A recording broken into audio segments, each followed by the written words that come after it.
ಕಾಶ್ಯಪ್ರವ್ರ ಕುಟುಂಬ ಸ್ವಾರ್ಥಿಗಳಲ್ಲ, ನಿಸ್ವಾರ್ಥಿಗಳನ್ನೋದನ್ನು ನಾವು ತೋರಿಸ್ತೀವಿ. ಯಾವನ ಹೇಳಿದ ಮೊನ್ನೆ ಇವ ಮಾಜಿ ಬಿಜೆಪಿ ಸಂಪರ್ಕ ಮಾಡಿದ್ರೆ ಮುಸುಲಿರೋವರೆಗೆ ನಾವು ಬಿಜೆಪಿ ಸೇರೋದ್ರಲ್ಲಿ ಬದಲು ಸಿದ್ದರಾಮಯ್ಯ ಮಗ ದುಡಿತಿದ್ದ, ಈಗ ಮತ್ತೆ ರಾಯ ನಡೀತಿದ್ದ. ಅವ ದೊಡ್ಡ ಕಾಂಗ್ರೆಸ್ ಪಕ್ಷ ಅಂದ್ರೆ ಕಾಶ್ಯಪ್ನವರ ಕುಟುಂಬ, ಕಾಶ್ಯಪ್ನವರಂದ್ರೆ ಕಾಂಗ್ರೆಸ್ ಪಕ್ಷ ಅನ್ನೋದನ್ನು ಬಹಳಷ್ಟು ಜನ ಕಾತುರರಾಗಿದ್ರು ಈ ಜಿಲ್ಲೆಯಲ್ಲೆಲ್ಲ, ರಾಜ್ಯದಲ್ಲಿ. ಏನಾಗುತ್ತೆ ಏನೂ ಆಗಲ್ಲ, ಏನಿಲ್ಲ ನಿನ್ನ ನನ್ನ ನಡುವೆ ಏನಿಲ್ಲ, ನಿಜದಂತಿರುವ ಸುಳ್ಳೆಲ್ಲ ಸುಳ್ಳಿನ ನಿಜವೂ ಸುಳ್ಳಲ್ಲ. ಇದು ಬಹಳ ಫೇಮಸ್ ಆಗೈತೆ ಹಾಡು, ಆಗೈತಿಲ್ಲ? ಎಲ್ಲರಿಗೂ ಹಾಕ್ತಾರ ಹಾಡು. ಅದಕ್ಕೆ ನಾನು ಬಹಳ ಸ್ಪಷ್ಟವಾಗಿ ಒಂದು ಹೇಳಕ್ಕೆ ಇಚ್ಛೆ ಪಡುತ್ತೇನೆ. ನಾನು ಹುಟ್ಟಿದ್ದು ಕಾಂಗ್ರೆಸ್ನಲ್ಲಿ, ಕಾಂಗ್ರೆಸ್ ಕುಟುಂಬದಲ್ಲಿ, ಸಾಯೋದು ಕಾಂಗ್ರೆಸ್ಸಿನವನಾಗೆ ಸಾಯ್ತೀನಿ, ಇನ್ನೊಂದು ಪಕ್ಷವನ್ನು ಮಾಡೋದಿಲ್ಲ. ಇದು ಬಹಳ ಸ್ಪಷ್ಟವಾಗಿ ಹೇಳುವಂಥದ್ದು. ನಮ್ಮ ಗಂಗಾಧರ ದೊಡ್ಡಮನಿಯವರು ಹೇಳಿದ್ರು, ಇಡೀ ರಾಜ್ಯದ ಚಿತ್ತ ಬಾಗಲಕೋಟೆ ಜಿಲ್ಲೆಯಲ್ಲಿ ಐತಿ, ಅದು ಹುಣಗುಂದ ಮತಕ್ಷೇತ್ರದ ವಿಜಯಾನಂದ ಕಾಶ್ಯಪ್ನವರು ಬೇಕಂದ್ರೆ ಐತಿ. ಯಾಕಂದ್ರೆ ನಾನು ಹೆಂಡತಿ ಟಿಕೆಟ್ ಕೇಳಿದ್ದು, ಆಕೆಗೆ ಟಿಕೆಟ್ ಕೊಡಲಿಲ್ಲ. ಕೇಳಿದ್ವಿ, ಪ್ರಯತ್ನ ಮಾಡಿದ್ವಿ, ನಮ್ಮ ನಾಯಕರು ಹೇಳಿದ್ರು, ಎಲ್ಲರೂ ಹೇಳಿದ್ರು, ಪ್ರಯತ್ನ ಮಾಡಿದ್ವಿ. ಯಾರಿಗೆ ಸಂತೋಷ ಆಗಿತ್ತು ಬಿಟ್ಟದ್ದು ಅದು ಬೇಡ. ಆದರೆ ಪಕ್ಷ ವ್ಯಕ್ತಿ ದೊಡ್ಡವರಲ್ಲ, ಕಾಶ್ಯಪ್ರವರು ದೊಡ್ಡವರಲ್ಲ. ಪಕ್ಷಕ್ಕೆ ಪಕ್ಷ ದೊಡ್ಡದು ಅನ್ನೋದನ್ನ ನೆಂಬಿ ನಡೆದಂತ ಕುಟುಂಬ ನಮ್ಮದು. ನನಗೂ ಸ್ವಲ್ಪ ಸಿಟ್ಟು ಬರುತ್ತೆ, ಸಿಟ್ಟು ಬಂದಾಗ ನಾನು ಮಾತಾಡ್ತೀನಿ, ಸಾಕಾಗ್ತಾರೆ, ಸಿಟ್ಟು ಬರುತ್ತೆ ಅಂತೇಳಿ ಮಾತಾಡ್ತೀವಿ. ಆದರೆ ಮನಸ್ಸೇನೈತಲ್ಲ ಅದು ಎಂದೆಂದು ಯಾರು ನನಗೆ ವಿರೋಧ ಮಾಡೋದು ಬಂದು ಹೇಳಿದ್ರು ಕೂಡ ನಾನು ವಿರೋಧ ಮಾಡೋದಿಲ್ಲ. ನನ್ನ ತಾಯಿ ಸಾಕ್ಷಿಯಾಗಿ ಈ ಮಾತನ್ನು ನಾನು ಎಲ್ಲರಿಗೂ ಯಾಕಂದ್ರೆ ಆ ಒಂದು ನಂಬಿಕೆ ವಿಶ್ವಾಸದಲ್ಲಿ ಬಂದಂತು. ಭಾರತ ದೇಶದ ಇತಿಹಾಸ, ಕಾಂಗ್ರೆಸ್ ಪಕ್ಷದ ಇತಿಹಾಸ ಅಂತ ಯಾಕೆ ಹೇಳಿದ್ರೆ, ಭಾರತ ದೇಶದ ತತ್ವ ಸಿದ್ಧಾಂತ ಇವತ್ತು ಯಾವುದಾದ್ರೂ ಪಕ್ಷದಲ್ಲಿ ಇದೆ ಅಂದ್ರೆ ಅದು ಪ್ರಾಮಾಣಿಕವಾಗಿ ಇವತ್ತು ಅದು ಕಾಂಗ್ರೆಸ್ ಪಕ್ಷದಲ್ಲಿ ಮಾತ್ರ ಇದೆ. ಕಾಂಗ್ರೆಸ್ ಪಕ್ಷದಲ್ಲಿ ಬಿಟ್ಟು ಬೇರೆ ಪಕ್ಷದಲ್ಲಿ ಇಲ್ಲ. ಯಾಕಂದ್ರೆ ಇವತ್ತು ಬಿಜೆಪಿ ಅಂತ ತೆಗೆದುಕೊಡ್ರಿ, ಕೋಮವಾದ ಪಕ್ಷ. ಎಲ್ಲರನ್ನು ಒಪ್ಕೊಳ್ತಾರ ನೋಡಿ, ದೇಶದಾಗಿದ್ದಂತ ಜನಸಂಖ್ಯೆ ಒಪ್ಕೊಳ್ತಾರ. ಇಲ್ಲೇ ನಮ್ಮ ರಾಜ್ಯದಾಗ JDS ಇತ್ತು, ಜಾತ್ಯತೀತ ತಳಹಾದಿ ಮೇಲೆ ಕಟ್ಟಲಾದಂತ ಜಾತ್ಯತೀತ ಜನತಾದಳ ಅಂತ. ಜಾತ್ಯತೀತ ಜನತಾದಳ ಎಲ್ಲಿ ಹೋಗಿತ್ತು ಅಂತ, ಎಲ್ಲಿ ಹೋಗಿತ್ತು? ಕೋಮವಾದಿ ಪಕ್ಷ. ಅದಕ್ಕೆ ಇವತ್ತು ಯಾವ್ದಾದ್ರು ಪಕ್ಷ ಇದ್ರೆ ಅದು ಕಾಂಗ್ರೆಸ್ ಪಕ್ಷ ಒಂದೇ ಇದೆ. ಆದ ಕಾರಣ ಆ ತತ್ವವನ್ನು ನೆಮ್ಮಿ ಬದುಕಿದಂಥವ್ರು. ಇದು ಬರೇ ನಾಟಕವಾಗಿ ಭಾಷಣ ಮಾಡೋದಕ್ಕೆ ಮೈಕ್ ಕೊಟ್ರಂತ ಭಾಷಣ ಮಾಡೋದಿಲ್ಲ. ಇದ್ರ ಅದನ್ನ ಮಾತಾಡ್ತೀವಿ, ಹೇಳ್ತಾರೆ ಅಷ್ಟ ಇದ್ದಿದ್ದನ್ನೇ ಮಾತಾಡೋದು. ಮನಸ್ಸಿನಾಗ ಬಾಯಾಗಿ ಬರ್ತಂದು ಮಾತಾಡೋದು, ಸುಮ್ಮನೆ ಏನೇನೋ ಮಾತಾಡಿ ಮನಸ್ಸಿನಾಗ ಒಂದು ಒಳಗೊಂದು ಹೊರಗೊಂದು. ಭಾಳ ಮಂದಿ ಅದಾರ, ಈ ವಿರಾಟ್ ಟಿಕೆಟ್ ಭಾಳ ಮಂದಿ ಆಟ ಆಡ್ಯಾರ. ಅದು ಬೇಡ, ಅದು ಅವಶ್ಯಕತೆ ಇಲ್ಲ ನನಗೆ ಹೇಳೋದು. ಯಾರ್ಯಾರು ಏನೇನು ಮಾತಾಡ್ಕೊತಾರೆ. ಆದರೆ ನನ್ನ ಗುರಿ ಒಂದೇ ಐತಿ, ನಿಮಗೆಲ್ಲರಿಗೂ ದಯವಿಟ್ಟು ನಾನು ಹಿರಿಯರಿಗೆ, ವೇದಿಕೆ ಮೇಲೆ ಕೂತಂಥ ಹಿರಿಯರಿಗೆ, ಮುಂಬಲ್ಲಿ ಇರುವಂಥ ಗ್ರಾಮ ಪಂಚಾಯತಿ, ತಾಲೂಕ್ ಪಂಚಾಯತಿ, ಜಿಲ್ಲಾ ಪಂಚಾಯತಿ ಎಲ್ಲ ನಮ್ಮ ಪಕ್ಷದ ಏನು ಮುಂಚೂಣಿ ಘಟಕದಲ್ಲಿ ಯುವಕರಿದ್ದೀನಿ, ಎಲ್ಲ ಹಿರಿಯರಿದ್ದೀನಿ. ನಿಮಗೆ ಒಂದೇ ಕೈ ಮುಗಿದು ಕಾಲ ಬಿದ್ದು ಕೇಳ್ಕೊಳ್ಳೋದು, ನಾನು 30,007 ಓಟನ್ನು ತಗೊಂಡು ನಾನು ಗೆದ್ದಿದ್ದೀನಿ. ನೀವು ಆಶೀರ್ವಾದ ಮಾಡಿ ನನಗೆ ಗೆಲ್ಲಿಸಿದ್ದೀನಿ. ನಾನು ಬೂತ್ ಮಟ್ಟದ ಅಧ್ಯಕ್ಷರಿಗೆ, ಮೊದಲೇ ನನ್ನ ಬೂತ್ ಮಟ್ಟದ ಅಧ್ಯಕ್ಷರು, ಯಾಕಂದ್ರೆ ಪ್ರಾಮಾಣಿಕ ನಿಷ್ಠೆಯಿಂದ ಇವತ್ತು ನೀವು ಬೂತ್ನಲ್ಲಿ ನಿಂತ್ಕೊಂಡು ಇವತ್ತು ಸೊಡ್ಡು ಹೊಡೆದು ಇಲೆಕ್ಷನ್ ಮಾಡಿ, ಇದು ವಿಜಯಾನಂದ ಕಾಶ್ಯಪ್ನವ್ರದ್ದು ಇಲೆಕ್ಷನ್ ಅಲ್ಲ, ನಮ್ಮ ಇಲೆಕ್ಷನ್ ಅಂತ ಹೇಳಿ ತಾವು ಏನು ಇವತ್ತು ಪ್ರಾಮಾಣಿಕವಾಗಿ ಮಾಡಿ ನನಗೆ ಆಶೀರ್ವಾದ ಮಾಡಿದ್ದೀರಿ. 30,007 ಇವತ್ತು ನನ್ನ ಭಾಳ ಕೇಳೋದಿಲ್ಲ. 40,007 ಕೊಟ್ಟುಬಿಟ್ರೆ ನಿಮ್ಮ ಕಾಲಿಗೆ ಕೈ ಕಾಲಿಗೆ. ಯಾಕಂದ್ರೆ ಇಡೀ ಜಿಲ್ಲೆಯಲ್ಲಿ ಪ್ರತಿಷ್ಠವಾಗಿದೆ. ನಾನು ಭಾಳ ಮಂದಿ ಮಾತಾಡ್ತಾರೆ, ವಿಜಯಾನಂದ ಹಂಗ ವಿಜಯಾನಂದನ ಏನ್ ನಿಯತ್ ನೋಡ್ರಿ. ವಿಜಯಾನಂದನ ನಿಯತ್ ನಿಮ್ಮ ಹತ್ರ ಇದ್ದಿದ್ರ ಬಹಳ ಮಂದಿ ಮಾತಾಡ್ತಾರ. ಹಾಗ ನಾನು ಒಂದು ಉದಾಹರಣೆಯನ್ನು ಮಾತು ಕೊಡೋಕೆ ಇಚ್ಛೆ ಪಡ್ತೀನಿ. 2008ರಲ್ಲಿ ನಾನು ಅಭ್ಯರ್ಥಿ ಆಗಿದ್ದೆ.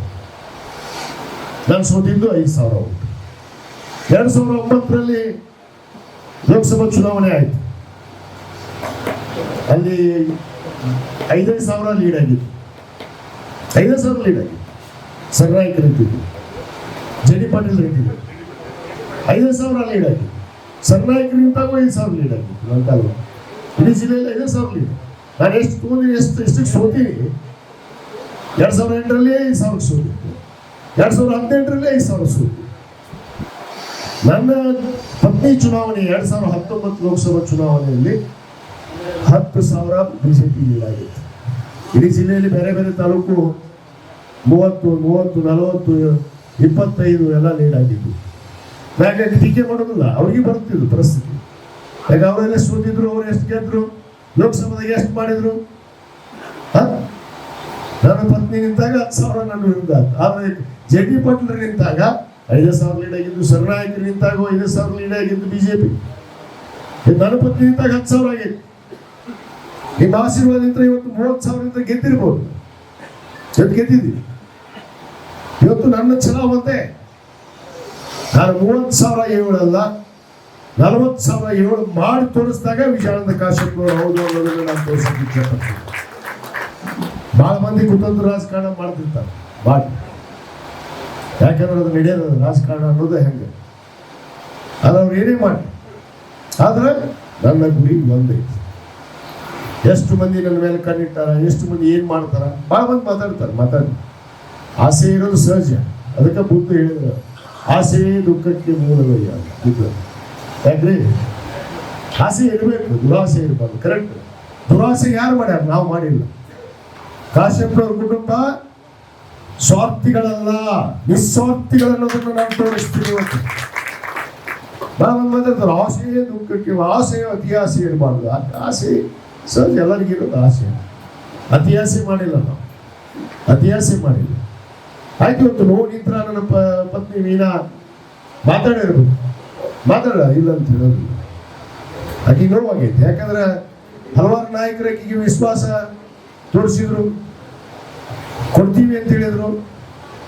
ಅದಕ್ಕೆ ನೋವಾಗಿ ಆಕೆ ನೊಂದ್ಕೊಂಡು ಕುಂತಾಳೆ. ಆದ್ರೆ ಈ ವೇದಿಕೆ ಮುಖಾಂತರ ಒಂದು ಮಾತು ಹೇಳ್ತೀನಿ, ಆಕೆನೂ ಬರ್ತಾಳೆ, ಇವತ್ತು ಬರ್ತಾಳ, ಚುನಾವಣೆಯಲ್ಲಿ ಭಾಗವಹಿಸ್ತಾಳೆ, ಚುನಾವಣೆಯನ್ನು ಮಾಡ್ತಾಳೆ, ನನ್ನ ಜೊತೆಗಿರ್ತಾಳೆ. ಯಾರ್ಯಾರೋ ಏನೇನೋ ಮಾತಾಡೋದಲ್ಲ. ಯಾವನ ಹೇಳಿದ ಮೊನ್ನೆ ಇವ ಮಾಜಿ ಬಿಜೆಪಿ ಸಂಪರ್ಕ ಮಾಡಿದ್ದು, ನೀನು ಬಂದ್ ಮಾಡಿದ್ದ ನನ್ನ ಸಂಪರ್ಕ. ನನಗೆ ಗೊತ್ತಿತ್ತಂತೀವ, ತಲೆ ನಿಂತಿಲ್ಲ ದಿನ ಕೂಸು ಗೋಲ್ ಅಡ್ಯಾಡದ ಸಂಪರ್ಕ ಮಾಡಿದ್ದು ನನಗೆ ಗಮನಕ್ಕೆ ಬಂದಿತ್ತು. ತೋರ್ಸಪ್ಪ ನನ್ನ ಮಗನ ಬಂದು ಇಲ್ಲಿ ಒಂದಲ್ಲ, ನಾನು ಹಿಂದಿಯಾರಿಗೆ ಸಂಪರ್ಕ ಮಾಡಿದ್ದು ಸುಮ್ಮನೆ ಸ್ವಾಗತ ಅಂತ. ನೀನು ಪಕ್ಷಕ್ಕ, ನೀನು ಕೋಮವಾದಿ ಪಕ್ಷಕ್ಕ, ಈ ಮನೆತನದ ಉಸಿರಿರೋವರೆಗೆ ನಾವು ಬಿಜೆಪಿ ಸೇರೋದಿಲ್ಲ. ಉಸಿರಿರೋವರೆಗೆ ನಮ್ಮ ಮನೆಗೆ ಯಾರು ಸೇರೋದಿಲ್ಲ. ನಮ್ಮ ಮನೆಯಾಗಂತ ಪದ್ಧತಿನೂ ಇಲ್ಲ. ಈ ಪಕ್ಷದಾಗ ಒಬ್ರು, ಆ ಪಕ್ಷದಾಗ ಒಬ್ರು, ನಾವೆಲ್ಲ ಹೇಳೋದಿಲ್ಲ. ನಾವು ನಡೆಯೋದಿಲ್ಲ, ನಮ್ಗೆ ಮಾಡೋದಿಲ್ಲ. ಸುಮ್ಮನೆ ಏನಾರ ಹೇಳೋದು, ಸಂಪರ್ಕ ಮಾಡಿ ಸ್ವಾಗತ ಅಂತ. ಈ ಸ್ವಾಗತ ಆಗೈತಿ. ಟೂರಿಂಗ್ ಥಿಯೇಟರ್ ಇವೆ ಎರಡಲ್ಲ ಇದೆ. ಒಂದು ಕೊಪ್ಪಳದಿಂದ ಬರುತ್ತೆ, ಒಂದು ಗುಡ್ಗಲ್ಲಿಂದ ಬರುತ್ತೆ. 3 ತಿಂಗಳಿಗೆ 6 ತಿಂಗಳಿಗೆ ಬರಕತ್ತಾರೆ. ಗೊತ್ತಿಲ್ಲ ಇವ್ರ ಸೇವೆ ಎಲ್ಲ ಹೋದ್ವಿ. ಈಗ ಜನಪರ ಸೇವೆ, ಕಣ್ಣಿನ ಆಸ್ಪತ್ರೆ, ಆರೋಗ್ಯ ತಪಾಸಣೆ ಎಲ್ಲಿ ಹೋದಪ್ಪ? ಈ ತಾಲೂಕಿನಾಗ ಸೀರಿ, ಈ ತಾಲೂಕಿನಾಗ ಯಾರು ಹೇಳಿದ್ರಿ? ಗದನಗಿರಿ ಅವ್ರ ಯಾರು ಹೇಳಿದ್ರು? ಪರಿಶಿಷ್ಟ ಜಾತಿ ಪರಿಶಿಷ್ಟ ಪಂಗಡದವ್ರನ್ನ ಶ್ರೀಮಂತ ಮಾಡ್ಬಿಡ್ತೀನಿ. ಎಲ್ಲಿದ್ದಾರೆ ಶ್ರೀಮಂತ ಮಾಡೋದು? ಈ ಕಾಂಗ್ರೆಸ್ ಮನೆ ಮುಂದೆ ಬಿಕ್ಕಿ ಬಿಡಕ್ಕೆ ನಿಂತಾರ. ಅಲ್ಲಿ ಹೋಗಿ ಯಲಬುರ್ಗದಾಗ ಯಾರು ಮನೆ ಮುಂದೆ? ರಾಯರೆಡ್ಡಿ ಮನೆ ಮುಂದೆ ಹೋಗಿ ಬಿಕ್ಕಿ ಬಿಡಕ್ಕೆ ಬಂದು ಭಿಕ್ಷೆ ಬಿಡಕ್ಕೆ ಕುಂತಾರಲ್ಲಿ ಕೆಲಸ ಮಾಡ್ಕೊಂಡು. ಮತ್ತೆ ನಾವು ಕಾಂಗ್ರೆಸ್ ತಿನ್ನೋದು. ಮತ್ತೆ ಏನ್ ಸಿದ್ದರಾಮಯ್ಯ ಮಗನ ಜೊತೆ ತಿಂದ, ಈಗ ಮತ್ತೆ ಅಲ್ಲಿ ರಾಯರೆಡ್ಡಿ ತಿನ್ನಕತ್ತ. ಯಾರು ತಿಂದು ಬಂದಿಲ್ಲ ಮತ್ತೆ ರೊಕ್ಕ ಖರ್ಚು ಮಾಡೋದು. ಇದ್ದಿದ್ದೇನೆ ಹೇಳೋ ನಾನು. ಅದ್ರಾಗ ಏನೈತಿ ಬಾ ಎಲ್ಲ ಅಂತ ಹೇಳಿ ತಾಕತ್ತಿತ್ತು ನನ್ನ ಹತ್ರ ಬಂದು ಮುಂದೆ. ಟೂರಿಂಗ್ ಥಿಯೇಟರ್ ಒಂದು 8 ಮಂದಿ ಇಟ್ಟಾರೆ ಫಿಕ್ಸ್ ಗಿಡ ಇಟ್ಕೊಳ್ಳೋದು. ಸತ್ ಹೆಣಗಳು ಕೂತಿರ್ತಾವ ವೇದಿಕೆಗೆ. ಬಾಯಿಗೆ ಇಲ್ಲ ಒಂದಕ್ಕೆ. ಅದೊಂದು ಯಾವುದೋ ಬರುತ್ತೀನಿ ಒಂದು ಐದು ಒಂದು ನಾಯ ಆಗ ಚುರಿ ನಾಯಿ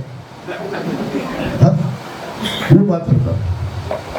ಇವ್ ಕಡೆ ನಮಗೆ ಗೊತ್ತಿಲ್ಲ. ಈಗ ಒಂದು ಸೇವೆ ಇಲ್ಲಪ್ಪ ತಾಲೂಕಿನ ಏನದಾವ ಸೇವೆ ಯಾವ್ದಪ್ಪ ಏನಾರ ಈಗ ಏನಿದ್ರು ಯಾರ ಸೇವೆ ಐತಿ? ಕಾಂಗ್ರೆಸ್ ಸೇವೆ ಐತಿ. 5 ಗ್ಯಾರಂಟಿ ನಮ್ಮ ಸಿದ್ದರಾಮಯ್ಯನವರ ಸೇವೆ ಐತಿ ರಾಜ್ಯದಲ್ಲಿ. ಸಬ್ಕೆ ಸಾಥ್ ಸಬ್ಕೆ ವಿಕಾಸ್ ಅಂತಲ್ಲ, ಯಾರು ಮಾಡಿದ್ರು ಸಬ್ಕೆ ಸಾಥ್ ಸಬ್ಕೆ ವಿಕಾಸ್. ಇವತ್ತು ರಾಜ್ಯದಲ್ಲಿ ಸಬ್ಕೆ ಸಾಥ್ ಸಬ್ಕೆ ವಿಕಾಸ್ ಅಂದ್ರೆ ಅದು ಸಿದ್ದರಾಮಯ್ಯನವರ ಮಂತ್ರ, ಅದು ಸಿದ್ದರಾಮಯ್ಯನವರು ಮಾಡಿದ್ದು ಅನ್ನೋ ಮಾತು ನಾನು ಇವತ್ತು ಗಟ್ಟಿಯಾಗಿರ್ತೀನಿ. ನಾನು ಯಾರಾದ್ರೂ ನಂಬಿದ್ರು ನಾಯಕರಂತೇಳಿ ಈ ರಾಜ್ಯದಲ್ಲಿ ಸಿದ್ದರಾಮಯ್ಯನವರು ನಂಬಿದ್ರು. ಯಾಕಂದ್ರೆ ಅವ್ರ ತತ್ವಗಳು ಆತರ, ಅವ್ರ ಸಿದ್ಧಾಂತಗಳು ಆತರ, ಜನಪರವಾದ ನಿಲುವು, ಬಡವರ ಪರವಾದ ನಿಲುವು, ಎಲ್ಲ ವರ್ಗದ ಜನರ ಪರವಾದಂತ ನಿಲುವುಗಳನ್ನು ತೆಗೆದುಕೊಂಡಂತ ಏಕೈಕ ನಾಯಕ ಯಾರಂದ್ರೆ ಅದು ಸಿದ್ದರಾಮಯ್ಯನವರು ಅನ್ನೋ ಮಾತನ್ನು ನಾವು ಗಟ್ಟಿಯಾಗಿ ಬೇಕಾಗುತ್ತೆ. ಇವತ್ತು ಅವ್ರು ಮಾಡಿದ. ನಾವು ಚುನಾವಣೆ ಪೂರ್ವದಲ್ಲಿ ಏನು ಮಾತನ್ನು ಕೊಟ್ಟಿದ್ವಿ ಜನರಿಗೆ? 5 ಗ್ಯಾರಂಟಿ ಕೊಡ್ತೀವಿ ಅನ್ನೋದು ಕೊಡ್ತೀವಿ. ಅದಕ್ಕೂ ಟೀಕೆ ಇಲ್ಲೇನು ಕೊಡ್ತಾರೆ ಕಾಂಗ್ರೆಸ್ನವರು. ಆ ಮೋದಿ ಬಂದಿರೋ ಹೈಕೊಂಡು ಅದ ರಾಜ್ಯದಲ್ಲಿ ತುಂಬಾ ಎಲ್ಲ ಕಡೆ ಗ್ಯಾರಂಟಿ ಕೊಡೋದಿಲ್ಲ. ಏನ್ ಗ್ಯಾರಂಟಿ ಇವು ಹೇಗೆ ಮಾಡ್ತಾರೆ ಹೀಗೆ ಮಾತಾಡೋದು. ಈಗ ತಾವು ಚಲೋ ಮಾಡಿಲ್ಲ ಸಿದ್ದರಾಮಯ್ಯ ಅವ್ರ ಕಾಪಿ, ಅವರು ಗ್ಯಾರಂಟಿ ಅಂತಿ, ಮೋದಿ ಗ್ಯಾರಂಟಿ ಅಂತಿ. ಈಗ ಹೋದ್ ಎಲ್ಲ ಮೋದಿ ಗ್ಯಾರಂಟಿ ಬಂದವ. ಅಂದ್ರೆ ಇವರಿಗೆ ಎಷ್ಟು ಭಯ ಹುಟ್ಟೈತಂದ್ರೆ ಈ ದೇಶದಾಗ. ಇವತ್ತು ಯಾಕೆ ಈ ಇಡಿ ಇನ್ಕಮ್ ಟ್ಯಾಕ್ಸು ಈ ನಮ್ಮ ಎಲೆಕ್ಟ್ರಲ್ ಬಾಂಡ್ಸ್ ಅನ್ನ ಸೀಸ್ ಮಾಡುವಂಥದ್ದು ಯಾಕೆ ಮಾಡ್ತಾ ಇದ್ದಾರೆ? ಅವ್ರಿಗೆ ಭಯ ಹುಟ್ಟುಬಿಟ್ಟೆ. ಸತ್ಯವಾಗಿ ಹೇಳ್ತೀನಿ, ನನಗೆಲ್ಲೋ ಒಂದು ಕಡೆ ಅನ್ಸುತ್ತ ಈ ಸರಿ ಈ ದೇಶದಲ್ಲಿ ಮೋದಿನ ಡಬ್ಬ ಹಾಕೇ ಹಾಕ್ತಾರೆ ಅನ್ನೋದು ವಿಶ್ವಾಸವನ್ನು ನಾನು ಹೇಳ್ತೀನಿ. ಹಾಕೇ ಹಾಕ್ತಾರೆ. ಒಂದು ಕಾಲ ಐತಿ, ಬಹಳ ಮಂದಿ ನೋಡಿ ನಾವು ಸನ್ಮಾನ್ಯ ಜವಾಹರ್ಲಾಲ್ ನೆಹರು ಅವ್ರ ಇದ್ರ ಇವತ್ತು ಈ ದೇಶದಲ್ಲಿ ನೋಡಿದ್ರೆ ಎಷ್ಟು ಜನ ಬಂದು ಹೋಗಿಲಿಂತವ್ರು. ಇಂದಿರಾ ಗಾಂಧಿ ಅವರು ಅಂತವ್ರು ಆಗಕ್ಕಾಗತ್ತ? ಈ ದೇಶಕ್ಕೆ ಇಂದಿರಾ ಗಾಂಧಿ ಅಂದ್ರೆ ಹಸಿರು ಕ್ರಾಂತಿ ಅಂತಂದ್ರೆ ಶಿಕ್ಷಣ ಕ್ರಾಂತಿ ಮಾಡಿದಂಥವ್ರು ಸನ್ಮಾನ್ಯ ನೆಹರು. ಇವ ಏನ್ ಮಾಡಿದ್ರು? ಯಾಕೆ ಕ್ರಾಂತಿ ಇತ್ತು? ಯಾಕೆ ಕ್ರಾಂತಿ? ಸುಳ್ಳಿನ ಕ್ರಾಂತಿ. ಈ ದೇಶದಲ್ಲಿ ಏನಾದ್ರು ಸುಳ್ಳಿನ ಕ್ರಾಂತಿ ಯಾರಾದ್ರೂ ಮಾಡಿದ್ರ ಅದು ಮಿಸ್ಟರ್ ನರೇಂದ್ರ ಮೋದಿ ಅನ್ನೋ ಮಾತನ್ನು ನಾನು ಬಹಳ ಸ್ಪಷ್ಟವಾಗಿ ಹೇಳಕ್ಕೆ ಇಚ್ಛೆ. ಸುಳ್ಳಿನ ಕ್ರಾಂತಿ ಏನೈತಿ ಹೇಳ್ರಿ? ಒಂದರ ಸತ್ಯ ಮಾತಾಡಿದ್ರೆ 10 ವರ್ಷ ಈ ದೇಶದಲ್ಲಿ ಸರ್ಕಾರ ಮಾಡಿದ್ರು. 10 ವರ್ಷ ಒಂದಾದ್ರು ನಡ್ಕೊಂಡ್ರ ಮಾತಂತೆ. ಒಂದು ದಿವಸ ಮಾಧ್ಯಮದ ಮುಂದೆ ಬರೋದಿಲ್ಲ, ಉತ್ತರ ಕೊಡೋದಿಲ್ಲ, ಒಬ್ಬರಿಗೆ ಇವತ್ತು ಭೇಟಿ ಇಲ್ಲ. ನೋಡ್ರೆ ನಮ್ 25 ಮಂದಿ MP ಗೆದ್ದೋಗಿದ್ವಿ. ಒಂದರ ಧ್ವನಿ ಎತ್ತಿದ್ರು ರಾಜ್ಯದ ಪರವಾಗಿ. ಇಷ್ಟು ಬರಗಾಲ ಬಿದ್ದೈತಿ ಈ ರಾಜ್ಯದಲ್ಲಿ. ನಾವು ಹೋಗಿ ಡೆಲ್ಲಿ ಮಠ ಹೊಯ್ಕೊಂಡ್ಬಂದ್ವಿ ನಾವೆಲ್ಲರೂ ಶಾಸಕರು, ಮುಖ್ಯಮಂತ್ರಿಗಳ ಕರ್ಕೊಂಡು ಎಲ್ಲ ಶಾಸಕರು ಹೋಗಿದ್ವಿ. 136 ಜನ ಶಾಸಕರು. ನಮ್ಮ ದೇಶಕ್ಕೆ ನಮ್ಮ ರಾಜ್ಯಕ್ಕೆ ಅನ್ಯಾಯ ಆಗೈತಿ. ನಮ್ಮ GST ತೆಗೆದುಕೊಂಡಂತ ತೆರಿಗೆ ಹಣವನ್ನು ವಾಪಸ್ ಕೊಡ್ರಿ. 53,000 ಕೋಟಿ ರೂಪಾಯಿ ಕೊಡಬೇಕು ಪ್ರತಿ ವರ್ಷ. ಕೊಟ್ರ ಇಷ್ಟು ವರ್ಷ ಯಾಕೆ ಕೊಡ್ತಾ ಇಲ್ಲ? ಯಾಕೆ ಅನ್ಯಾಯ ಮಾಡ್ತಾ ಇದ್ದಾರೆ? ಇವತ್ತು ಏನ್ ಮಾಡ್ತಾ ಇದಾರೆ? ನಮ್ಮ ಕಾಂಗ್ರೆಸ್ ಇದ್ದು ಆ ಎಲೆಕ್ಟ್ರಲ್ ಬಾಂಡ್ ಅನ್ನು ಸೀಸ್ ಮಾಡಿ, ಅಂದ್ರೆ ಇವು ಚುನಾವಣೆ ಮಾಡಬಾರ್ದು, ಅಕೌಂಟ್ ಅನ್ನ ಸೀಸ್ ಮಾಡ. ಇದಕ್ಕೆ ತಾನೇ ಶರಣಪ್ಪನವ್ರು ಹೇಳಿದ್ರಲ್ಲ, ಇವತ್ತು ಸುಪ್ರೀಂ ಕೋರ್ಟ್ ಚಿಮಾರಿ ಹಾಕಿದ್ರು. ನೀವೇನು ವಸೂಲು ಮಾಡಿರ ಅಷ್ಟು ಹೇಳ್ರಿ. ಎಷ್ಟು ವಸೂಲು ಮಾಡ್ಯಾರಪ್ಪ ನೋಡ್ರಿ. ನೀವೆಲ್ಲರೂ ಪೇಪರ್ನಾಗ ಬಂದೈತಿ, ಟಿವಿಯಾಗ ಬಂದೈತಿ, ನೋಡಿದ್ರಿ ಎಷ್ಟು ದುಡ್ಡು ಎತ್ತಾರ ಈ ದೇಶದಲ್ಲಿ.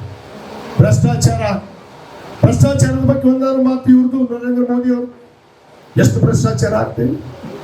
ಇಲ್ಲೇ ಹಿಂದಿನ ಸರ್ಕಾರ ಇರಲಿಲ್ಲ ರಾಜ್ಯದಲ್ಲಿ, ಬಿಜೆಪಿ ಸರ್ಕಾರ 40% ಸರ್ಕಾರ ಅನಿಸ್ಕೊಂಡು ಹೋಗ್ತು. ಎಷ್ಟೋ ಮಂತ್ರಿಗಳು ಇವತ್ತು ರಾಜೀನಾಮೆ ಕೊಡೋ ಪರಿಸ್ಥಿತಿ ಬಂತು. ಯಾಕೆ ಬಂತು? 40% ಸರ್ಕಾರ ಅನಿಸ್ಕೊಂಡಿದ್ದು ಇವರು ಸರ್ಕಾರ. ಇವ್ರು ಕೊಟ್ಟಂತ ಭರವಸೆಗಳೆಷ್ಟು? 2018ರಲ್ಲಿ ನಾವು ಅಧಿಕಾರಕ್ಕೆ ಬಂದ್ರೆ 600 ಭರವಸೆಗಳನ್ನು ಕೊಟ್ಟಿದ್ರು ಬಿಜೆಪಿ. ಆದ್ರೆ 4 ವರ್ಷ ಸರ್ಕಾರ ಮಾಡಿದ್ರೆ ಈಡೇರಿಸಿದ್ದು ಕೇವಲ 52.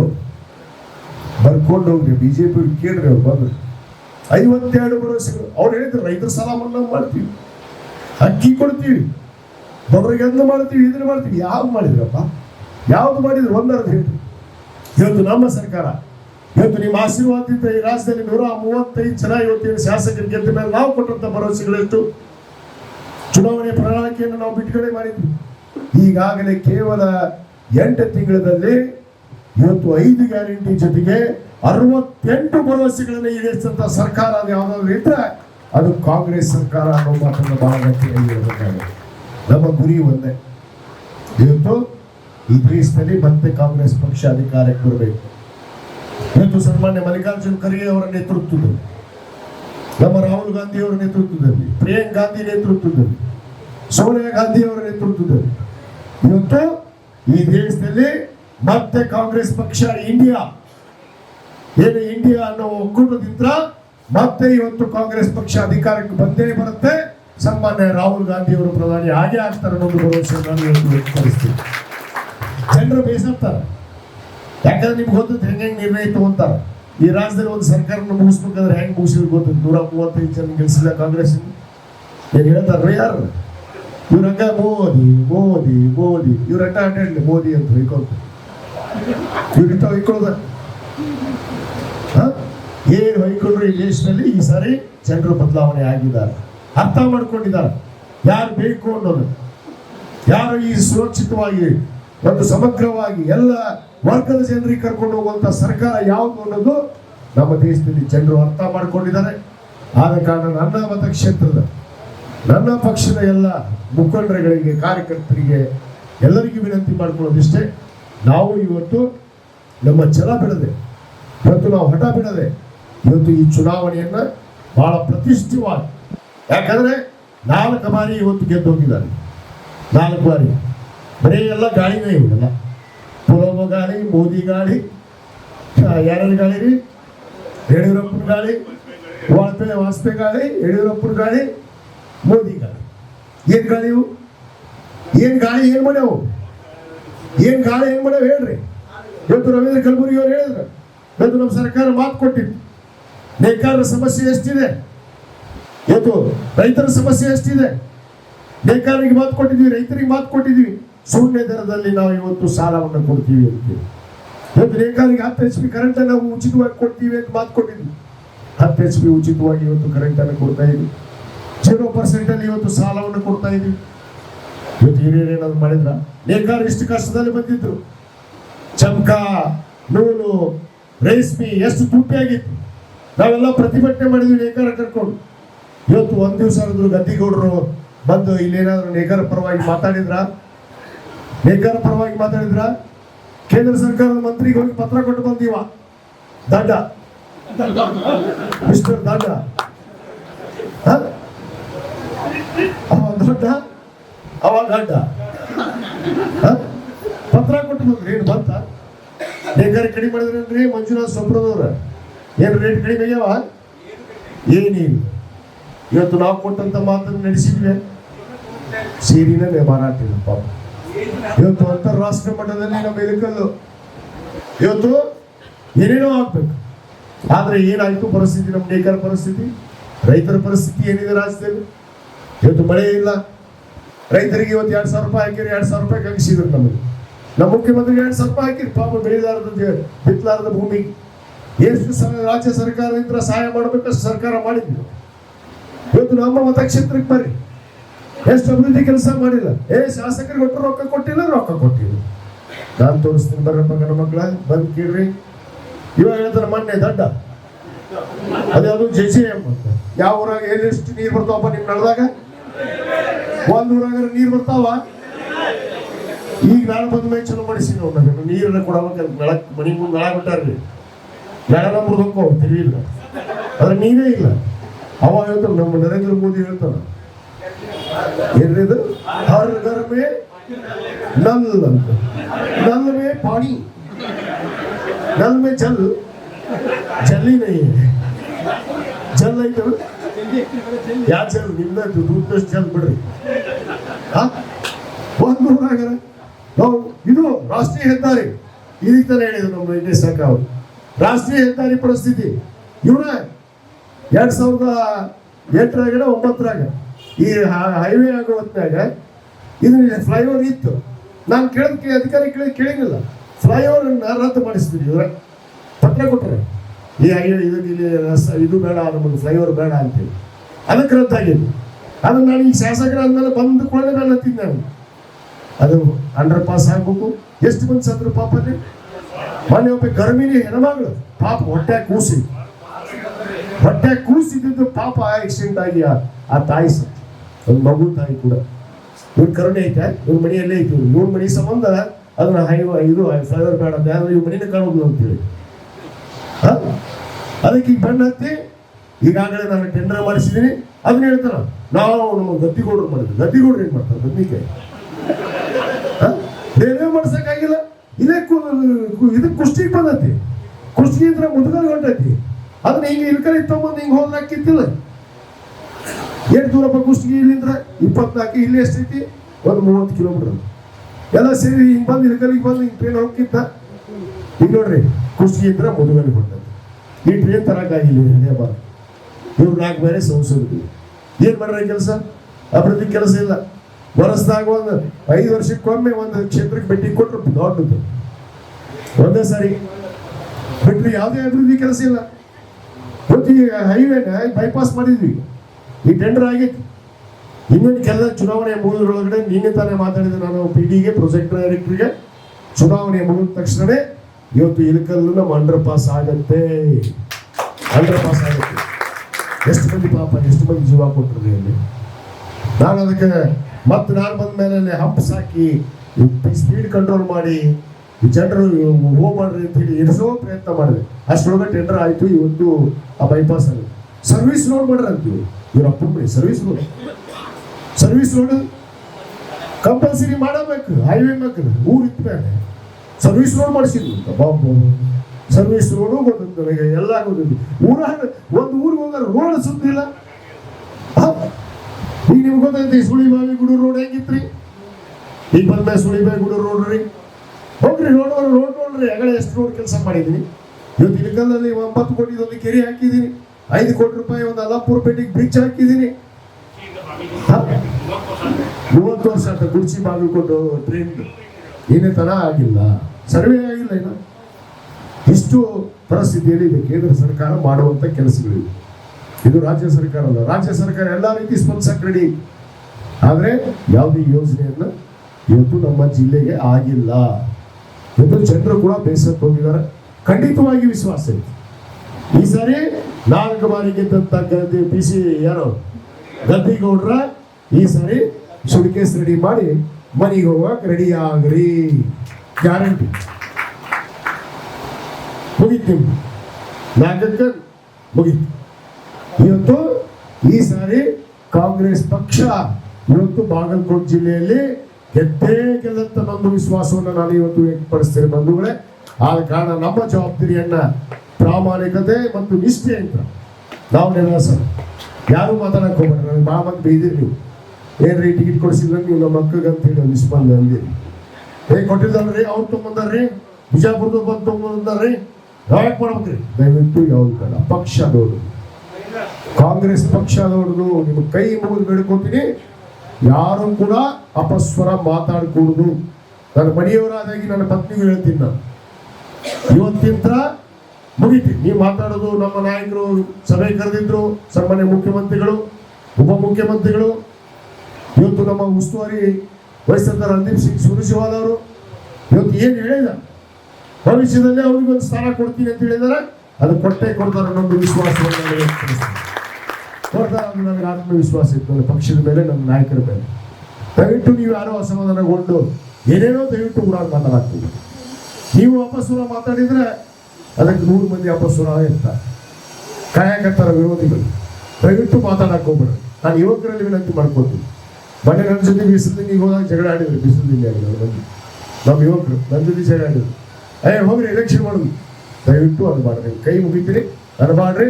ಇದು ನನ್ನ ಮರ್ಯಾದೆ ಪ್ರಶ್ನೆ. ಇವತ್ತು ನನ್ನ ಮರ್ಯಾದೆ ಹೋದ್ರೆ ನಿಮ್ಮ ಮರ್ಯಾದೆ ಹೋದಂತೆ ನಾವು ಭಾವನೆ ಇಟ್ಕೊಂಡು ಕಾಂಗ್ರೆಸ್ ಪಕ್ಷ ಗೆದ್ರೆ ನೀವು ನನ್ನ ಮಾತು ಗೆಲ್ಲಿಸ್ತೇನೆ ಅನ್ನೋದನ್ನ ಇವತ್ತು ನಮ್ಮ ನಾಯಕರಂತ ಸಿದ್ದರಾಮಯ್ಯನವ್ರಿಗೆ ಗೌರವ ಕೊಟ್ಟು ನಾವು ಎಲ್ಲರೂ ಒಗ್ಗಟ್ಟಾಗಿ ಇವತ್ತು ಈ ಚುನಾವಣೆಯನ್ನು ಮಾಡೋಣ. ಮುಂದೆ ನಾವು ತಪ್ಪು ಮಾಡೋಣ. ವಿರೋಧಿಗಳ ಜೊತೆಗೆ ರಾಜಕಾರಣ ಮಾಡೋಣ. ನಮ್ಮಲ್ಲಿ ಬೇಡ ರಾಜಕಾರಣ. ನಮ್ಮಲ್ಲಿ ಜೊತೆ ನಮ್ಮವ್ರ ಜೊತೆ ಬೇಡ. ಅದಕ್ಕೆ ದಯವಿಟ್ಟು ಎಲ್ಲರೂ ಕೂಡ ಇವತ್ತು ನಾವು ಮತ್ತೆ ತಯಾರಿಯಾಗೋಣ. ನಮ್ಮ ಬೂತ್ ಮಟ್ಟದ ಅಧ್ಯಕ್ಷರಿಗೆ ನಾವು ವಿನಂತಿ ಮಾಡ್ಕೋತೀವಿ, ಯಾಕಂದ್ರೆ ತಮ್ಮ ಜವಾಬ್ದಾರಿ ಭಾಳ ಆಯ್ತು. ಏನು 254 ಬೂತಲ್ಲಿ ಪ್ರಾಮಾಣಿಕ ನಿಷ್ಠೆಯಿಂದ ತಾವೇನು ಸೇವೆಯನ್ನು ಸಲ್ಲಿಸಿದ ಹಿನ್ನೆಲೆಯಲ್ಲಿ ಇವತ್ತು ನಾವು ಗೆಲುವನ್ನು ಸಲ್ಲಿಸಿದ್ವಿ. ಆ ಒಂದು ಪಟ್ಟನ್ನು ಬಿಡದೆ ತಾವು ಅದೇ ಒಂದು ಛಲದಿಂದ ಈ ಚುನಾವಣೆಯನ್ನು ಕೂಡ ಮಾಡಬೇಕು. ಇವತ್ತಿದ್ರ ಕಾರ್ಯ ಪ್ರಾರಂಭ ಆಗುತ್ತೆ. ಇದೇ ದಿನಾಂಕ 15ನೇ ತಾರೀಕು, ಇದೇ ತಿಂಗಳು 15ನೇ ತಾರೀಕು ಇವತ್ತು ನಮ್ಮ ಅಭ್ಯರ್ಥಿ ಬರ್ತಾರ, ಸುವರ್ಣ ಪಾಟೀಲ್ ಅವರು ಬರ್ತಾರ, ನಮ್ಮ ಜಿಲ್ಲಾ ಉಸ್ತುವಾರಿ ಸಚಿವರು ಬರ್ತಾರ, ಸನ್ಮಾನ್ಯ HY ಮೇಟಿ ಅವರು ಬರ್ತಾರ, JT ಪಾಟೀಲ್ ಬರ್ತಾರ, ನಮ್ಮ ಎಲ್ಲ ನಮ್ಮ 5 ಜನ ಶಾಸಕರು ಮತ್ತು ಇನ್ನಿಬ್ಬರು ನಮ್ಮ ಆನಂದ್ ನ್ಯಾಮಗೌಡ ಅವರು ಇರ್ಬೋದು, ನಮ್ಮ ಸಿದ್ದು ಕೊಲ್ಲೂರು ಅವರು ಇರ್ಬೋದು, ಮತ್ತು ನರಗುಂದ ಮತಕ್ಷೇತ್ರದ ಸನ್ಮಾನ್ಯ ಯಾವಗಲ್ ಅವರು ಕೂಡ ಬರ್ತಾರೆ. 8 ಜನ ಅವತ್ತು ಆ ಸಭೆಗೆ ಬರ್ತಾರೆ. ಅದಕ್ಕೆ 15ನೇ ತಾರೀಕಿಗೆ ಮತ್ತೆ ನಾವೊಂದು ಸಭೆಯನ್ನ ಅಭ್ಯರ್ಥಿಯನ್ನು ಕರೆದು ಆ ಒಂದು ಪ್ರಚಾರವನ್ನ ಇವತ್ತು ಪ್ರಾರಂಭ ಮಾಡಿ ಬಹುತೇಕ 19ನೇ ತಾರೀಕಿಗೆ ನಾಮಪತ್ರವನ್ನು ಸಲ್ಲಿಸೋದು. ಇದೇ ತಿಂಗಳು 19ನೇ ತಾರೀಕಿಗೆ ನಾಮಪತ್ರವನ್ನು ಸಲ್ಲಿಸೋದು. ನಾವು ಮತ್ತು ಬ್ಲಾಕ್ ಕಾಂಗ್ರೆಸ್ ಅಧ್ಯಕ್ಷರು ಮತ್ತು ಹಿರಿಯರು ಯಾವ ರೀತಿ ಚುನಾವಣೆ ಪ್ರಚಾರವನ್ನು ಇವತ್ತು ಕೈಗೊಳ್ಳಬೇಕು ಅನ್ನೋದನ್ನು ನಾವು ಪ್ಲಾನ್ ಮಾಡ್ತೀವಿ. ಪ್ರತಿ ಊರಿಗೂ ನಾನು ಬರ್ತೀನಿ, ಪ್ರತಿ ಊರಿಗೂ ನಾನು ಪ್ರಚಾರಕ್ಕೆ ಬರ್ತೀನಿ. ತಾವು ನನ್ನ ಜೊತೆಗೆ ಪ್ರಚಾರಕ್ಕೆ ಸಜ್ಜಾಗ್ರಿ. ಬಹುತೇಕ ಬಿಸಿಲು ಭಾಳ ಐತಿ, 42 ಐತಿ ನಿರ್ಮಾಣ ಎಲ್ಲರಿಗೂ ಗೊತ್ತೈತಿ. ಬಿಸಿಲು ವಿಪರೀತನೇ ಐತಿ. ಆದರೆ ಈ ಬಿಸಿಲಿನಲ್ಲಿ ನಾವು ಎಲ್ಲವನ್ನು ತ್ಯಾಗ ಮಾಡಿ ನಮ್ಮ ಪಕ್ಷವನ್ನು ಗೆಲ್ಲಿಸೋದು ಒಂದೇ ಗುರಿಯನ್ನು ಇಟ್ಕೊಂಡು ನಾವೆಲ್ಲರೂ ಈ ಪ್ರಾಮಾಣಿಕವಾಗಿ ಕೆಲಸ ಮಾಡೋಣ ಅನ್ನೋ ಮಾತನ್ನು ಹೇಳಿ ಈ ಸಭೆಗೆ ತಾವು ಕರೆಗೆ ಹೋಗ್ಬಿಟ್ಟು ತಾವೆಲ್ಲ ನಮ್ಮ ವೇದಿಕೆ ಮೇಲೆ ಕೂತಂಥ ಹಿರಿಯರು ಮತ್ತು ಮುಂದುಗಡೆ ಕೂತಂಥ ಎಲ್ಲ ನಮ್ಮ ಪಕ್ಷದ ಹಿರಿಯರು ಮುಖಂಡರು ಎಲ್ಲರೂ ಬಂದು ಈ ಕಾರ್ಯಕ್ರಮವನ್ನು ಯಶಸ್ವಿ ಮಾಡಬೇಕು. ಮತ್ತೊಮ್ಮೆ ನಾನು 7 ಬ್ಲಾಕ್ ಕಾಂಗ್ರೆಸ್ ಅಧ್ಯಕ್ಷರ ಪರವಾಗಿ, ಪಕ್ಷದ ಪರವಾಗಿ, ನನ್ನ ವೈಯಕ್ತಿಕವಾಗಿ ತಮಗೆಲ್ಲರಿಗೂ ಧನ್ಯವಾದಗಳನ್ನ ಅರ್ಪಿಸಿ 15ನೇ ತಾರೀಕು ನಾವು ಮತ್ತೆ ತಮಗೆ ಸಭೆಯನ್ನು ಕರಿತೀವಿ. ಆ ಸಭೆ ಕೂಡ ಎಲ್ಲರೂ ಇನ್ನೂ ಹೆಚ್ಚಿನ ಸಂಖ್ಯೆಯಲ್ಲಿ ಇನ್ನೂ ಯಾರ್ಯಾರು ಬಂದಿಲ್ಲ. ಬಹುತೇಕ ಇವತ್ತು ಹಬ್ಬ, ಯುಗಾದಿ ಹಬ್ಬ ಅಂತೇಳಿ ಇನ್ನೂ ಮದುವೆ ಮಾಡೋರು, ಸಾಮೂಹಿಕ ಮದುವೆ ಅಲ್ಲಿ ಊರಾಗ ಭಾಳ ಅಲ್ಲ, ಆ ಕಾರಣಕ್ಕೆ ಬಂದಿಲ್ಲ. ಎಲ್ಲರೂ ಕೂಡ ಹೆಚ್ಚಿನ ಸಂಖ್ಯೆಯಲ್ಲಿ ನಿಮ್ಮ ಗ್ರಾಮ ಪಂಚಾಯತ್ ಸದಸ್ಯರು ಹುನಗುಂದ ವೆಂಕಟೇಶ್ವರ ಥಿಯೇಟರ್ 15ನೇ ತಾರೀಕು ಸಭೆ ಬೆಳಗ್ಗೆ ಅಲ್ಲ ಮಧ್ಯಾಹ್ನ 4 ಗಂಟೆಗೆ ವೆಂಕಟೇಶ್ವರ ಚಿತ್ರಮಂದಿರ ಹುಡುಗೊಂದು ಮಧ್ಯಾಹ್ನ 4 ಗಂಟೆಗೆ ಸಭೆ ನಡೀತು. ಎಲ್ಲ ನಾಯಕರು ಬರ್ತಾರೆ. ದಯವಿಟ್ಟು ತಾವೆಲ್ಲರೂ ಕೂಡ ಗ್ರಾಮ ಪಂಚಾಯತಿ ಸದಸ್ಯರು ಯಾರು ಹೆಣ್ಮಕ್ಳು ಇದ್ರೆ ಹೆಣ್ಮಕ್ಳನ್ನ ಕರ್ಕೊಂಡ್ ಬರ್ಬೋದು. ನೀವು ಬರ್ರಿ, ನಾನು ಅವ್ರ ಜೊತೆಗೆ ನೀವು ಬರ್ರಿ, ಬ್ಯಾಗ್ ಹಿಡ್ಕೊಂಡು ಆದ್ರೆ ನೀವು ಅವ್ರು ಕರ್ಕೊಂಡು ಬರ್ರಿ. ದಯವಿಟ್ಟು ಎಲ್ಲರೂ ಬರ್ಬೇಕು ಅಂತೇಳಿ ಮತ್ತೊಂದು ವಿನಂತಿ ಮಾಡ್ಕೊಂಡು ಎಲ್ಲರಿಗೂ ಧನ್ಯವಾದ ಅರ್ಪಿಸ್ತಾರೆ. ಯಾರು ಮಾತು